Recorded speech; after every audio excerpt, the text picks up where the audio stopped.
नमस्कार। चलिए वीडियो के सीरीज के तीसरे पार्ट को शुरू करते हैं। अमरकांत मैट्रिकुलेशन की परीक्षा में प्रांत में सर्वप्रथम आया, पर अवस्था अधिक होने के कारण छात्रवृत्ति न पा सका। उससे इससे उसे निराशा की जगह एक तरह का संतोष हुआ, क्योंकि वह अपने मनोविकारों को कोई टिकौना न देना चाहता था। उसने कई बड़ी बड़ी कोठियों में पत्र व्यवहार करने का काम उठा लिया। धनी पिता का पुत्र था, यह काम उसे आसानी से मिल गया।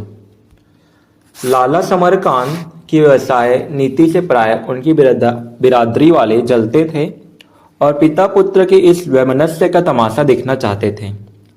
लाला जी पहले तो बहुत बिगड़े, उनका पुत्र उन्हीं के सहवर्गियों की सेवा करे, यह उन्हें अपमानजनक जान पड़ा। पर अमर ने उन्हें सुझाया कि वह यह काम केवल व्यवसायिक ज्ञानोपार्जन के भाव से कर रहा है। लाला जी ने भी समझा कुछ न कुछ सीख ही जाएगा। विरोध करना छोड़ दिया। सुखदा इतनी आसानी से मानने वाली न थी। एक दिन दोनों में इसी बात पर झड़प हो गई। सुखदा ने कहा, तुम 10-10, 5-5 रुपए के लिए दूसरों की खुशामद करते फिरते हो, तुम्हें शर्म भी नहीं आती? अमर ने शांतिपूर्वक कहा, काम करके कुछ उपार्जन करना शर्म की बात नहीं, दूसरों का मुंह ताकना शर्म की बात है। तो ये धनियों के जितने लड़के हैं सभी बेशर्म हैं ही, इसमें आश्चर्य की कोई बात नहीं। अब तो लाला जी मुझे खुशी से भी रुपए दें तो मैं न लूं। जब तक अपनी सामर्थ्य का ज्ञान न था तब तक उन्हें कष्ट देता था। जब मालूम हो गया कि मैं अपने खर्चे भर को कमा सकता हूं, तो किसी के सामने हाथ क्यों फैलाऊं? सुखदा ने निर्दयता के साथ कहा, तो जब तुम अपने पिता से कुछ लेना अपमान की बात समझते हो, तो मैं क्यों उनकी आश्रित बनकर रहूं? इसका आशय तो यही हो सकता है कि मैं किसी पाठशाला में नौकरी करूं या सीने पिरोने का धंधा उठाऊं। अमरकांत ने संकट में पड़कर कहा, तुम्हारे लिए इसकी जरूरत नहीं। क्यों? मैं खाती पहनती हूँ, गहने बनवाती हूँ, पुस्तकें लेती हूँ, पत्रिकाएं मंगवाती हूँ, दूसरों ही की कमाई पर। तो इसका तो यह आशय भी हो सकता है कि मुझे तुम्हारी कमाई पर भी कोई अधिकार नहीं, मुझे खुद परिश्रम करके कमाना चाहिए। अमरकांत को संकट से निकलने की एक युक्ति सूझ गई। अगर दादा या तुम्हारी अम्मा जी तुमसे चिढ़ें और मैं भी ताने दूं, तब निसंदेह तुम्हें खुद धन कमाने की जरूरत पड़ेगी। कोई मुंह से ना कहे पर मन में तो समझ सकता है। अब तो मैं समझती थी तुम पर मेरा अधिकार है, तुमसे जितना चाहूंगी लड़कर ले लूंगी, लेकिन अब मालूम हुआ मेरा कोई अधिकार नहीं। तुम जब चाहो मुझे जवाब दे सकते हो, यही बात है या कुछ और? अमरकांत ने हारकर कहा, तो तुम मुझे क्या करने को कहती हो? दादा से हर महीने रुपए के लिए लड़ता रहूं? सुखदा बोली, हाँ, मैं यही चाहती हूँ। यह दूसरों की चाकरी छोड़ दो और घर में का धंधा देखो। जितना समय उधार देते हो उतना ही समय घर के कामों में दो।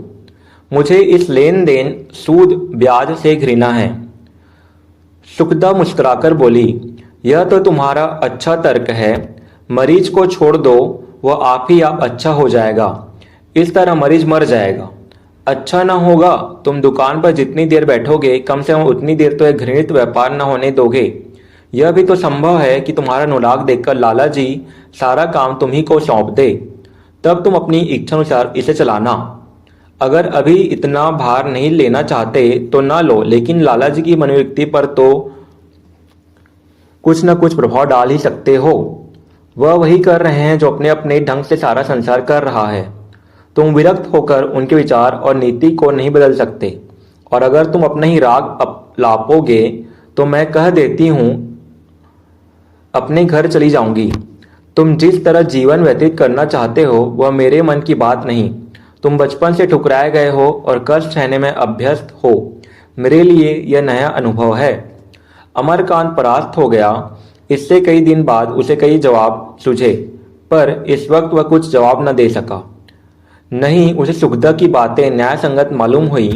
अभी तक उसकी स्वतंत्र कल्पना का आधार पिता की कृपणता थी।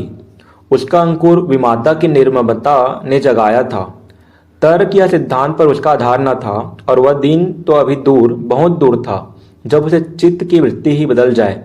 उसने निश्चय किया, पत्र व्यवहार का काम छोड़ दूंगा।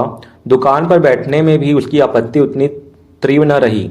हाँ, अपनी शिक्षा का खर्च वह पिता से लेने पर किसी तरह अपने मन को न दबा सका। इसके लिए उसे कोई दूसरा ही गुप्त मार्ग खोजना पड़ेगा। सुखदा से कुछ दिनों के लिए उसकी संधि सी हो गई। इसी बीच में एक और घटना हो गई जिसने उसकी स्वतंत्र कल्पना को भी शिथिल कर दिया। सुखदा इधर साल भर से मैके न गई थी। विधवा माता बार बार बुलाती थी। लाला समरकांत भी चाहते थे कि 2-1 महीने के लिए हो आए, पर सुखदा जाने का नाम न लेती थी। अमरकांत की ओर से निश्चित न हो सकती थी। वह ऐसे ही घोड़े पर सवार थी जिसे नित्य फेरना लाजिमी था। 10-5 दिन बंधा रहा तो फिर पुट्ठे पर हाथ ही न रखने देगा। इसीलिए वह अमरकांत को छोड़कर न जाती थी। अंत में माता ने स्वयं काशी आने का निश्चय किया। उनकी इच्छा अब काशीवास करने की भी हो गई। 1 महीने तक अमरकांत उनके स्वागत की तैयारियों में लगा रहा। गंगा तट पर बड़ी मुश्किल से पसंद का घर मिला, जो न बहुत बड़ा था न बहुत छोटा। उसकी सफाई और सफेदी में कई दिन लगे। गृहस्थी की सैकड़ों ही चीजें जमा करनी थी। उसके नाम सास ने 1000 का बीमा भेज दिया था। उसने कतर ब्योंत से उसके आधे ही में सारा प्रबंध कर दिया। पाई पाई का हिसाब लिखा तैयार था। जब सास जी प्रयाग का स्नान करती हुई माघ में काशी पहुंची तो वहां का सुप्रबंध देखकर बहुत प्रसन्न हुई। अमरकांत ने बचत के 500 रुपए उनके सामने रख दिए।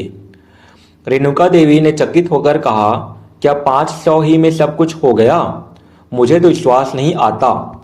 जी नहीं, 500 ही खर्च हुए। यह तो तुमने इनाम देने का काम किया है। यह बचत के रुपए तुम्हारे हैं। अमर ने झेपते हुए कहा, जब मुझे जरूरत होगी आपसे मांग लूंगा। अभी तो कोई ऐसी जरूरत नहीं है। रेणुका देवी रूप और अवस्था से नहीं, विचार और व्यवहार से वृद्धा थीं। ज्ञान और व्रत में उनकी आस्था न थी, लेकिन लोकमत की अवहेलना न कर सकती थी। विधवा का जीवन तप का जीवन है। लोकमत इसके विपरीत कुछ नहीं देख सकता। रेणुका को विवश होकर धर्म का स्वांग भरना पड़ता था, किंतु जीवन बिना किसी आधार के तो नहीं रह सकता। भोग विलास सैर तमाशे से आत्मा उसी भांति संतुष्ट नहीं होती जैसे कोई चटनी और अचार खाकर अपनी क्षुधा को शांत नहीं कर सकता। जीवन किसी तथ्य पर ही टिक सकता है। रेणुका के जीवन में यह आधार पशु प्रेम था। वह अपने साथ पशु पक्षियों का एक चिड़ियाघर लाई थी। तोते, मैने, बंदर, बिल्ली, गाय, हिरन, मोर, कुत्ते आदि पाल रखे थे और उन्हीं के सुख दुख में सम्मिलित होकर जीवन में सार्थकता का अनुभव करती थी।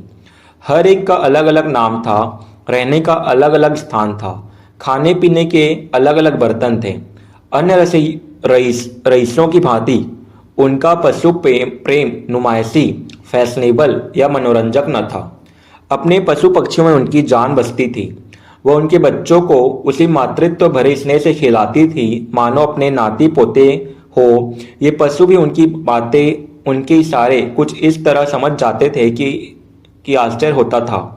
दूसरे दिन माँ बेटी में बातें होने लगी। रेणुका ने कहा, तुझे ससुराल इतनी प्यारी हो गई? सुखदा लज्जित होकर बोली, क्या करूं अम्मा, ऐसी उलझन में पड़ी हूं कि कुछ सोचता ही नहीं। बाप बेटे में बिल्कुल नहीं बनती। दादाजी चाहते हैं वह घर का धंधा दिखे। वह कहते हैं मुझे इस व्यवसाय से घृणा है। मैं चली जाती तो न जाने क्या दशा होती। मुझे बराबर खटका लगा रहता है कि वह देश विदेश की राह न ले। तुमने मुझे कुएं में ढकेल दिया, और क्या कहूँ। रेणुका चिंतित होकर बोली, मैंने तो अपनी समझ में घर वर दोनों ही देखभाल कर विवाह किया था, मगर तेरी तकदीर को क्या करती। लड़के से तेरी अब पड़ती है या वही हाल है। सुखदा फिर लज्जित हो गई।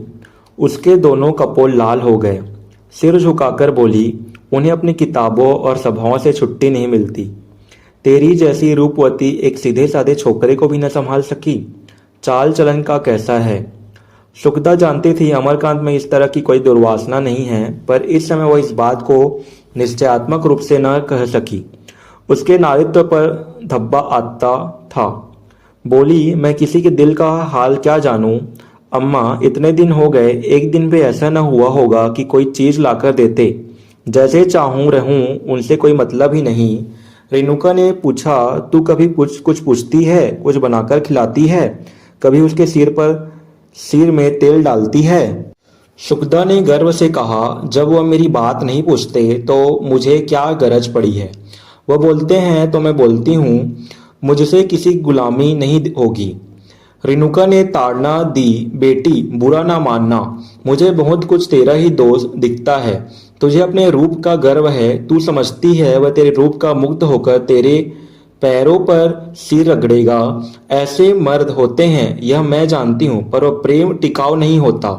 न जाने तू क्यों उनसे तनी रहती है। मुझे तो वह बड़ा गरीब और बहुत ही विचारशील मालूम होता है। सच कहती हूँ, मुझे उस पर दया आती है। बचपन में तो बेचारे की माँ मर गई, विमाता मिली वह डाइन, बाप हो गया शत्रु, घर को अपना घर न समझ सका। जो हृदय चिंता भार से इतना दबा हुआ हो, उसे पहले स्नेह और सेवा से पोला करने के बाद तभी प्रेम का बीज बोया जा सकता है। सुखदा चिढ़कर बोली, वह चाहते हैं मैं उनके साथ तपस्विनी बनकर रहूं, रूखा सूखा खाऊं, मोटा झोटा पहनूं और वह घर से अलग होकर मेहनत और मजदूरी करे। मुझसे यह न होगा, चाहे सदैव के लिए उनसे नाता ही टूट जाए। वह अपने मन ही की करेंगे, मेरे आराम तकलीफ की बिल्कुल परवाह न करेंगे। तो मैं भी उनका मुंह न जोहूंगी। रेणुका ने तिरस्कार भरी चितवनों से देखा और बोली, और अगर आज लाला समरकांत का दिवाला पीट जाए। सुखदा ने इस संभावना की कभी कल्पना ही न की थी। विमूढ़ होकर बोली, दिवाला क्यों पिटने लगा, ऐसा संभव तो है। सुखदा ने माँ की संपत्ति का आसरा न लिया।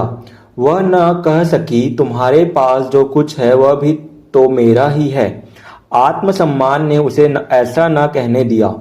माँ के इस निर्दय प्रश्न पर झुंझलाकर बोली, जब मौत आती है तो आदमी मर जाता है, जानबूझकर आग में नहीं कूदा जाता। बातों बातों में माता को ज्ञात हो गया कि उनकी संपत्ति का वारिस आने वाला है। कन्या के भविष्य के विषय में उन्हें बड़ी चिंता हो गई थी। इस संवाद ने उस चिंता का शमन कर दिया। उन्होंने आनंद विहल होकर सुखदा को गले लगा लिया। आज का यहीं समाप्त करते हैं। आगे नेक्स्ट वीडियो जरूर देखिएगा। धन्यवाद।